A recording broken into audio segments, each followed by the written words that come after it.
The writers gave Terror more screen time this final season than ever before. That's not random.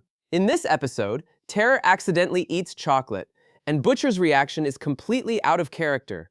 This is a man who doesn't panic for anyone, but for a dog, he has a full breakdown. That's not just emotion, that's a writer's hint.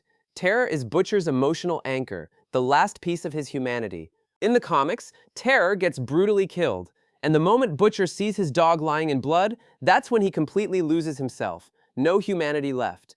The show is setting up the same thing. If Terror dies in the finale, the Butcher we know dies with him. What's left could be worse than Homelander.